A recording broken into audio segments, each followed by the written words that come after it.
canning stock route is the longest stock route in the world and arguably the most remote track in the world. An 1,850 kilometre testing adventure. Mate, cable ties and duct tape. When all hell breaks loose. No, I'm fine.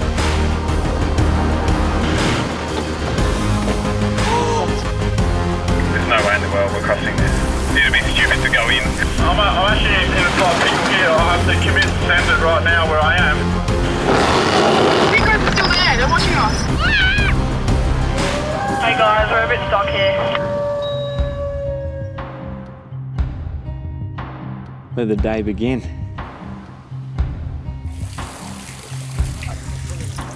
That looks better. Take a hike, mate.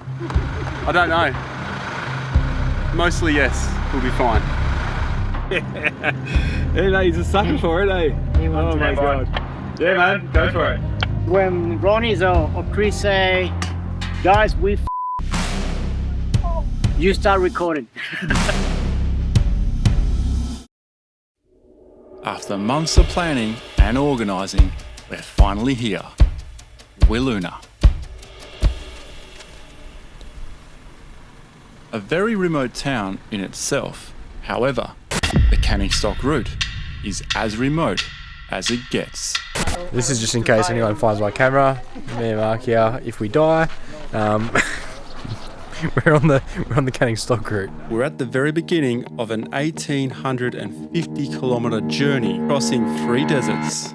The Gibson Desert, the Little Sandy Desert and the Great Sandy Desert. Snaking along in a northwest direction through the Goldfields, Pilbara and into the Kimberley. All the way to Halls Creek. Let's make every drop count. I've been waiting for this for a long time. Filling up the vehicles is priority number 1. 240 litres in my 76 series. Got an extra 60 litres on the roof. In the V8 Troopy, 270 litres, and the 220 litres of diesel in Chris's Bloopy. Our combined fuel, 730 litres. By calculating, that should be enough to get us to Coonawarrigi. However, One of them will be necessary, 2 of them are precaution. In case there's no fuel at Coonawarrigi. fuel keeps the vehicles moving, but out here, water keeps us alive. We've got combined 200 litres on board. Sounds like plenty, but it will need topping up as we pass the active wells along the way. Every third or fourth well still holds water, and even then, not all of it is safe to drink. This water's full of mozzie larvae and... The rest are long gone. Out here, every drop matters. Loaded, locked, and strapped down. We might be ready to go, We've all been up since 4 a.m, so... but we're pretty tired too. And we're about to get to the start of the canning stock route. There's Rafa. How's the troopy driving, mate? Would be better if you give me the keys.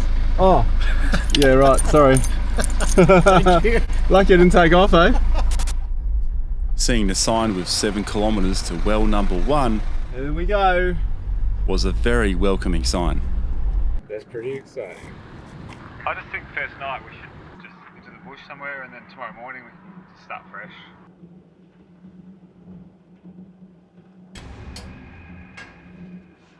I'm just going to get this out of my system straight away. Well, looky here. Well number 1. You know, you got another 51 potential dad jokes coming up. Oh, I'm getting it. Gonna be a long trip for Sienna. But that's not the only person it may be a very long journey for. This is Mark. Contribution. He's not the most experienced of campers. Hey Mark, have you camped before? Oh mate, my experience of camping is limited to setting up a tent in my friend's parents' backyard and underage drinking. that's my camping experience. So you thought the first full drive camping trip you'd do is a canning stock route? I believe I'll live. That's my expectation, that's my bar. Time to settle into camp number 1. One strike wonder. Tomorrow it all kicks off, but tonight it's our first campfire.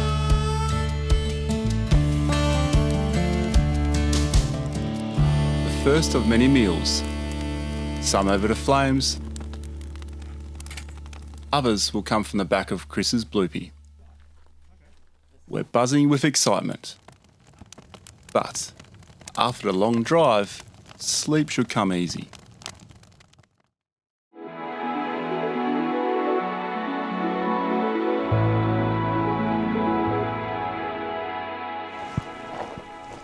I can't feel my toes. Well, you stand near the fire so you get warmer. How cold did you say it was, Ronnie? 5 degrees in my car. It's so cold here. I feel like I'm in Antarctica. 5 degrees. So cold. Figures, please forgive me later. There's no mucking around this morning. It's time to hit the tracks. Day 1 on the Canning stock route. Here we go. And breakfast, well, that's going to have to wait.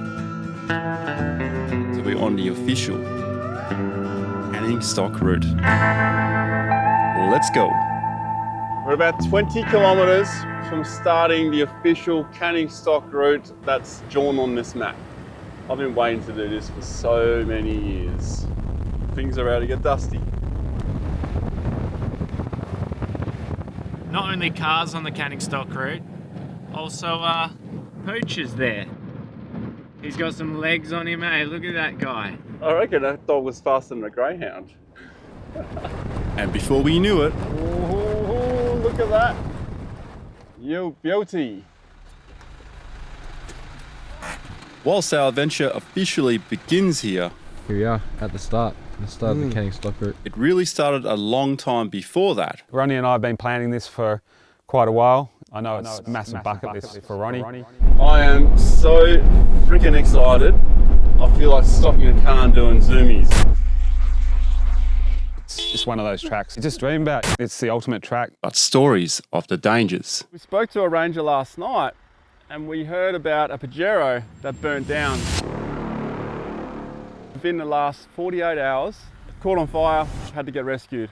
Alongside our lack of experience, I've never camped before, so last night was my first time, and I don't feel like I've bitten off more than I can chew yet. serves as a warning not to let our guard down. You've really got to be prepared. This is serious. You got to take these signs serious. Nonetheless, Let's hit the Canning. Let's go.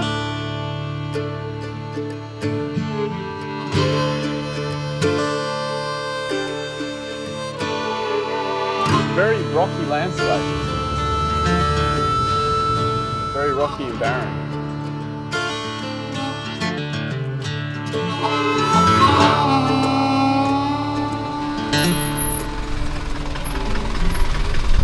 Do you want to have breakfast here or? Well, well, well, what a great idea that is. you may have guessed it, we're at well number 2. Uber eats me a cookie in the Canning stock route. Thank you, sir. $2,000, mate. Lucky for us, we got Cafe Bloopy. Somebody say coffee? Mate, look at this. The Bloopy Cafe is on the road. We've actually got a proper coffee machine. You weren't talking shit. This is legit. I was a little bit nervous this morning. I thought maybe I've taken on too much, but Beans. How much milk did he bring? Honestly, I think more milk than I would consume in a year. I think 32 litres, 36 litres of milk. we bought a trailer load of milk, really. And The more I look at these cars, the more I realise that we've put into the planning on this.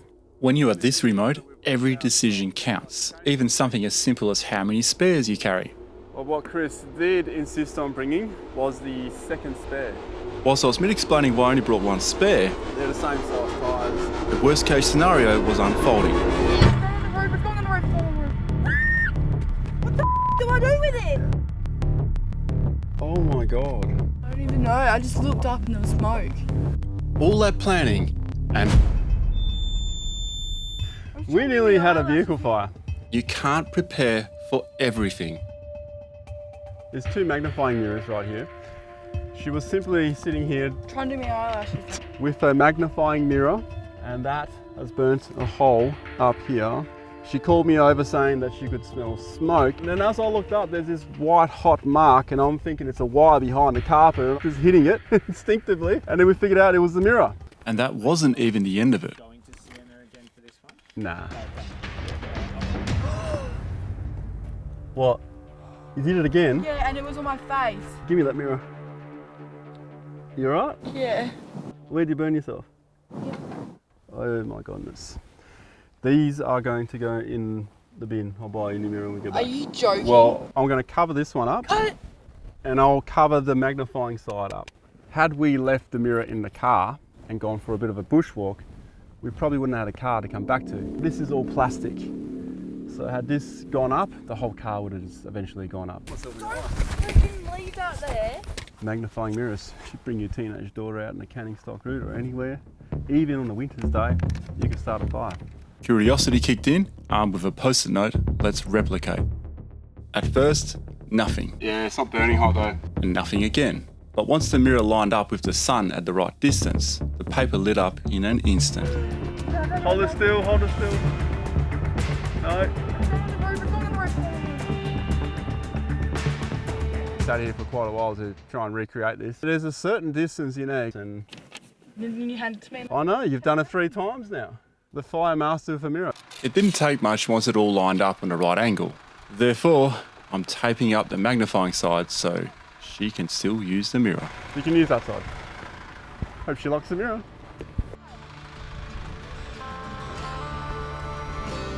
With that dangerous object out of the way, let's hit the road. Sure, we can laugh about it now, What did you learn today, Sheila? Mirrors can start fires in the car. she won't forget this in a hurry. A reminder of how quickly things can turn, and just yesterday, the ranger mentioned a freshly burnt out vehicle near Lake Disappointment. Safe to say, it won't be the only one we'll see as we head north. I just realised we've got to do something very crucial. What? Lowering our tyres. Yeah. I guess from that sound, you know we're lowering tyres. 28 psi, front and rear. We will need to lower them later when we get to the sand dunes. Now, because we're coming from the south and we're heading north, we've actually got the more difficult side of the dunes to climb eventually, but that's in days to come. Same with the troopy, same kind of pressure. I'll let Raf gauge that one because he's driving the car. And Chris, you said 30, didn't you? Yeah. Okay. The track's actually really smooth. You might think, well, what's the point of lowering the tyres then? And from the research that I've done about the canning, the highest probability of staking a tyre is on this southern part. These ends, that's what does your tyres. Thanks, mate.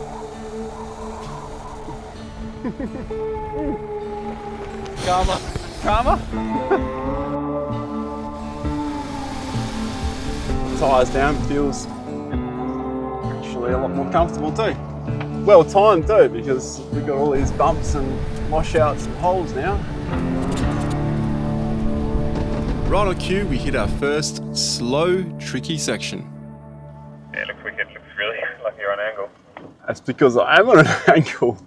Oh my God, how's that feeling, a heavy troopy? Yeah, I can see your rear wheel lifting.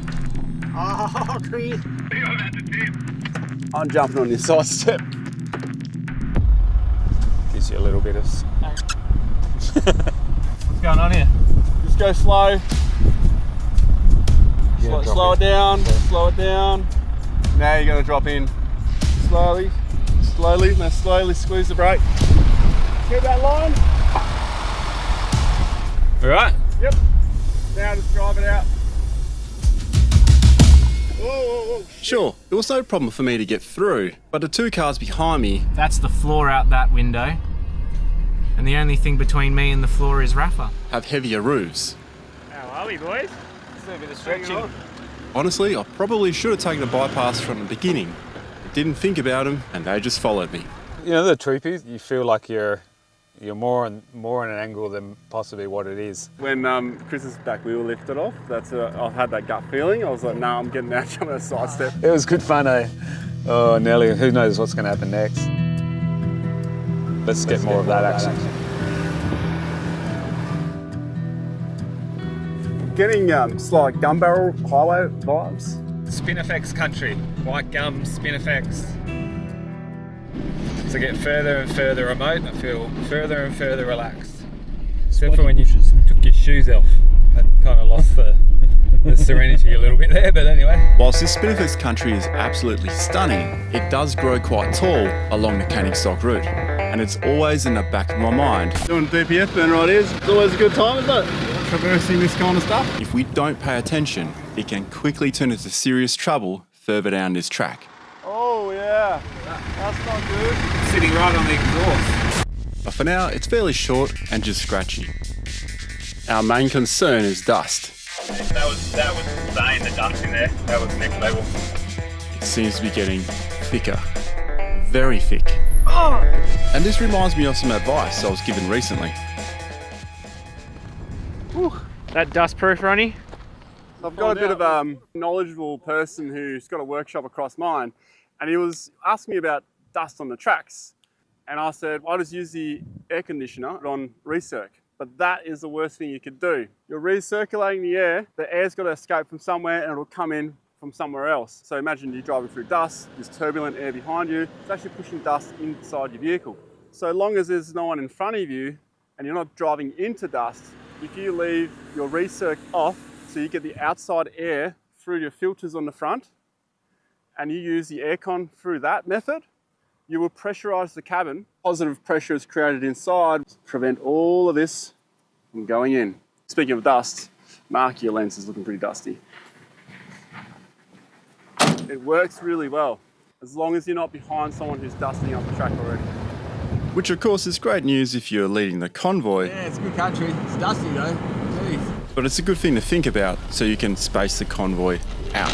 Gonna spread out a bit, Still a little bit of dust around. The progress we're making is certainly quite slow so far. Hey, look at the truck. It's never ending. And like most of these desert tracks, they often peel off into different options. You took the long way. And just when you think you can pick up the pace,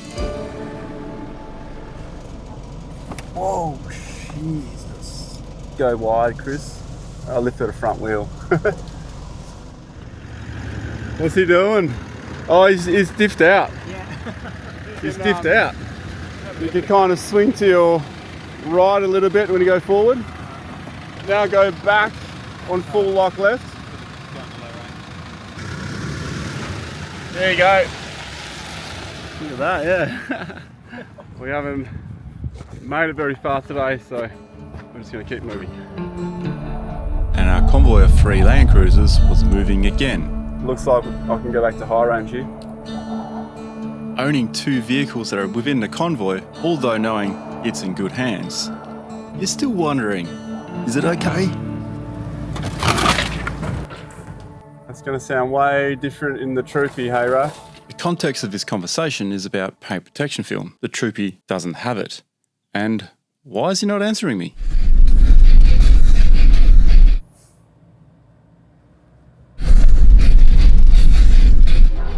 Come again? How's the branches sound on the panels? We can't hear it above the Pantera we're listening to. Fair enough. Just turn it up so you can't hear the damage. Be careful. So I haven't wrapped the Troopy because it's already scratched, there's no point. After spending most of the day dealing with rocks and ruts, it finally felt like we're making progress. However, a quick change on vehicle setup is required to save on fuel. I'm gonna make a call, gentlemen.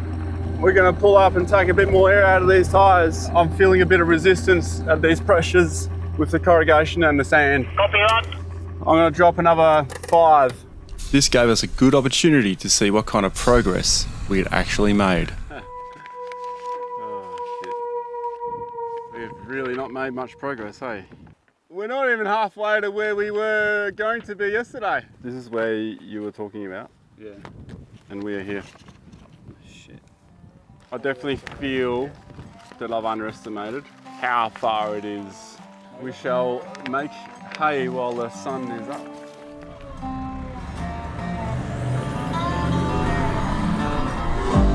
The track slow going for the most part, with the odd stretch where you think you can make up time, only to be slammed back into the rocks and ruts around the next corner. The most daunting part of all? We're only just getting started, and already it feels like we're behind. I'm calling a quick break. Let's enjoy the light while we can.